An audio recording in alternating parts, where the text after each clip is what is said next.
नमस्कार मित्रांनो. आता आपल्याला खूप दिवस झाले मार्केटमध्ये आहे ना मोठ्या प्रमाणात घसरण दिसते.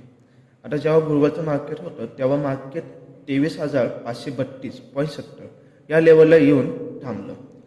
पण आता मार्केट यापेक्षा अजून खाली जाईल का आपल्याला एक चांगला पुलअप भेटेल ते बघूया आता बघा, आपण पहिले आहे ना फिबोनाची यूज करूया, कारण की जास्त करून मी लेवल त्याच्यावरच करतो आणि फिबोनाचीचे लेवल आपल्याला म्हणजे एक अंदाज येतो की मार्केट कुठपर्यंत जाऊ शकतं.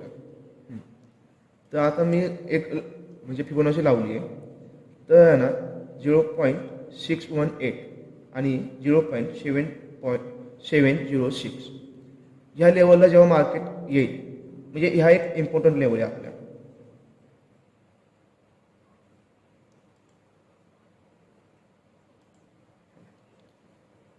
तर आता ह्या आपल्या इम्पॉर्टंट लेवल आहे, म्हणजे एक प्रकारे 23,200 आणि 23,750 या लेवलच्या तर खाली मार्केट गेलं तर आपल्याला एक मोठ्या प्रमाणात घसरून दिसून येईल.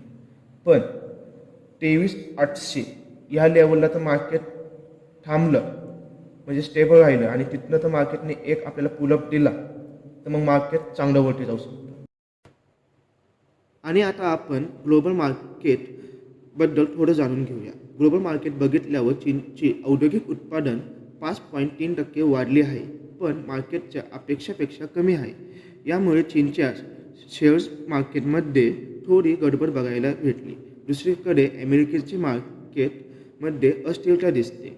आणि आता भारतीय मार्केटमध्ये बघायला गेलं तर भारतीय बाजार अजूनही आव्हानात्मक स्थितीत आहे, परंतु येणाऱ्या काळात स्थिती सुधारेल. विशेषतः महाराष्ट्र आणि झारखंड विधानसभा निवडणुकीनंतर बाजारात चांगली सुधारणा दिसू शकते.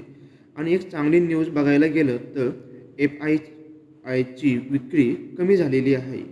ही गोष्ट आपल्यासाठी चांगली आहे.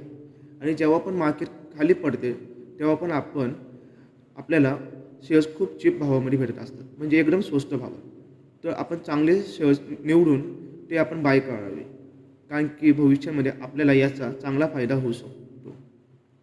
जय हिंद.